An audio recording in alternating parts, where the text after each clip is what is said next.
সালামু আলাইকুম দর্শক, আমাদের আজকের আলোচনার বিষয় স্মার্ট সিটি। স্মার্ট সিটির কথা উঠলেই আমাদের সামনে ভেসে ওঠে পরিচ্ছন্ন, সুশৃঙ্খল এবং সবুজে ঘেরা এক আধুনিক শহরের ছবি। কিন্তু যখন আমরা সেই স্বপ্নের সঙ্গে আমাদের প্রাণের শহর ঢাকার তুলনা করি, তখন প্রশ্ন জাগে, কতটা বাস্তবসম্মত ঢাকার স্মার্ট হয়ে ওঠার এই প্রত্যাশা। একটি শহরের স্মার্ট হয়ে ওঠার জন্য যেসব পূর্বশর্ত প্রয়োজন, তার অনেকগুলোতেই পিছিয়ে রয়েছে ঢাকা। গ্লোবাল ফরেস্ট ওয়াচের সম্প্রতি তথ্য অনুযায়ী ঢাকার মোট ভূমির মাত্র 1%-এরও কম এলাকা জুড়ে রয়েছে সবুজ গাছপালা। প্রতি বর্গমিটারে 50,000-এরও বেশি মানুষের বসবাস, 5 লাখেরও বেশি ইমারত, 2 কোটির কাছাকাছি জনসংখ্যা। বিশ্বের দূষিত বাতাসের তালিকায় শীর্ষে থাকা আর সামান্য বৃষ্টির এই জলাবদ্ধতা, সব মিলিয়েই বাংলাদেশের রাজধানী ঢাকায় টিকে থাকাই যেন এক বড় চ্যালেঞ্জ। এমন অবস্থায় ঢাকাকে স্মার্ট সিটিতে রূপান্তরের স্বপ্ন অনেকের কাছেই দূরবর্তী মনে হয়। গত 4 বছরে শুধু আবাসন ও অন্যান্য প্রকল্পের জন্য ধ্বংস করা হয়েছে রাজধানীর 198 হেক্টর সবুজ এলাকা। এর ফলে বায়ুমণ্ডলে নির্গত হয়েছে প্রায় 60 kiloton carbon dioxide. Sustainability advocates স্টেশনের একটি প্রতিবেদন বলছে, একটি শহর স্মার্ট হয়ে ওঠার জন্য অন্যান্য গুরুত্বপূর্ণ সূচকের পাশাপাশি নগরের সবুজায়নকেও সর্বোচ্চ অগ্রাধিকার দিতে হবে। এই প্রতিবেদনে স্মার্ট সিটি পরিকল্পনার জন্য 300 মডেলকে সবচেয়ে কার্যকরী হিসেবে তুলনা করা হয়েছে। এই মডেল অনুযায়ী প্রতিটি বাসিন্দা যেন তাদের ঘরের জানালা থেকে কমপক্ষে 3টি গাছ দেখতে পায়, আশেপাশের এলাকায় 30% স্থান গাছের জন্য বরাদ্দ রাখতে হবে এবং সবুজে ঘেরা একটি পার্ক বা খেলার মাঠ থাকতে হবে বাসা থেকে 300 মিটারের মধ্যে।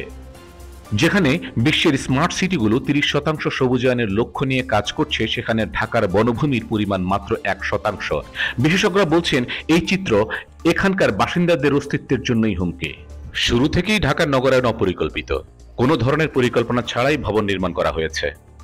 ঢাকার অধিকাংশ এলাকায় খেলার মাঠ বা পার্ক নেই, এমনকি ভবনগুলোর চারপাশে গাছ লাগানোরও কোনো ব্যবস্থা নেই। সব মিলিয়ে ঢাকাকে যেন বসবাসের জন্য একটি শ্বাসরুদ্ধকর শহরে পরিণত করা হয়েছে। একটি পরিকল্পিত এবং সুশৃঙ্খল শহর হিসেবে ঢাকাকে গড়ে তোলার জন্য বছরের পর বছর ধরে কথা বলা হচ্ছে, কিন্তু দশকের পর দশক পেরিয়ে গেলেও অবস্থার কোনো পরিবর্তন হয়নি। শুধু ভবন উঠছে, ফুটপাত দখল হচ্ছে, গাছ কাটা হচ্ছে।